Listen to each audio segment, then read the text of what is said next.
Welcome to our space of hope and inspiration, where faith is ignited and the Word of God meets us right where we are. Thank you for being here and for allowing us to walk with you. Stop for a moment.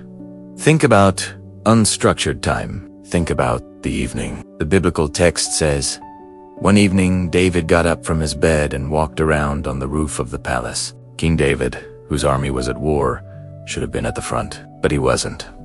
He was on his bed, then on his roof, walking around. The psychology of idleness. What happens when you, who should be fighting your own battle, your project, your health, your relationship, find yourself on the roof with empty time and no clear purpose? You become an easy target.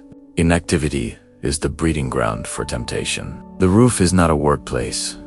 It's a place of exposure. This is the moment David lets his guard down because he believes no one is watching. And he saw from the rooftop a woman bathing, and she was very beautiful. Here begins the trap.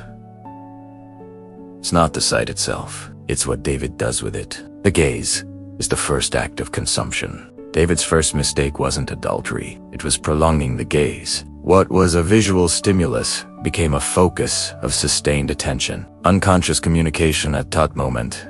David communicates a dangerous idea to himself. This belongs to me. Think of your own Bathshebas. The endless scrolling, the unnecessary spending, the evasion of responsibility. They come to you as fleeting stimuli, but you linger, and that gaze transforms desire into a decision. So David sent word to inquire about the woman, and he was told, "She is Bathsheba, the daughter of Eli, the wife of Uriah the Hittite." This is the second phase, that of self. David asks.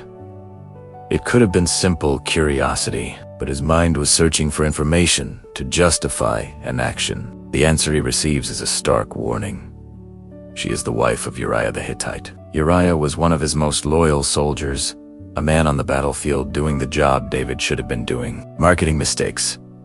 Mistakes always come with their own warning label. Your conscience, your friend, your circumstances tell you, beware.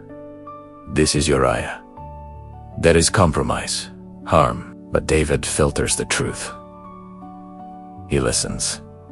She is beautiful, and the erasis. She is Uriah's wife. He ignores the moral cost and attends only to immediate gratification. So David sent messengers and took her, and she came to him, and he lay with her. The action was instantaneous. Once moral resistance had been exhausted, David used his power, the king sending messengers to commit a weakness betrayal. This is the danger of moral procrastination. It's not that David woke up and decided to destroy a family. He took a series of small steps where he failed to say nitrogen monoxide at each stage. Failure in leadership, not being where he should have been. Failure in perspective, not looking away. Failure in honesty, ignoring the warning about Uriah. Failure in ethics, using his power to take what wasn't his. The serious mistake is almost never the first step, but rather the inevitability of the sequence. The first yes to idleness leads to yes to persuasion, which leads to yes to investigation, which leads to yes to action. And the woman conceived and sent word to David, saying, "I am pregnant." The verse ends with an irremediable consequence. The secret has been exposed. The filth could no longer be hidden. Guilt and fear are the messengers that arrive on your rooftop after the deed. No matter how much power you have, the biological or moral consequences of your actions always find a way to send their message. David's strategy of concealment from this point on is far worse than the initial mistake. Lying to cover up a mistake always creates a bigger one. How do we avoid becoming like David on our own rooftops? The key isn't having more willpower in the moment of final temptation, but having clarity at the moment of first glance. You need clear vision to know where you should be and what you shouldn't look at. David's mind was clouded by excessive power and a lack of purpose. He lacked perspective. I invite you to choose to have that perspective. I invite you to Gokrip. If this message touched your heart, Like, it'd help others find it. Subscribe to Gokrip, a truth that not only inspires, but transforms. Leave your request in the comments. We are praying for you. You are not alone. Gokrip is the channel that gives you the analytical tools and clarity to identify the slippery slope before you take the first step.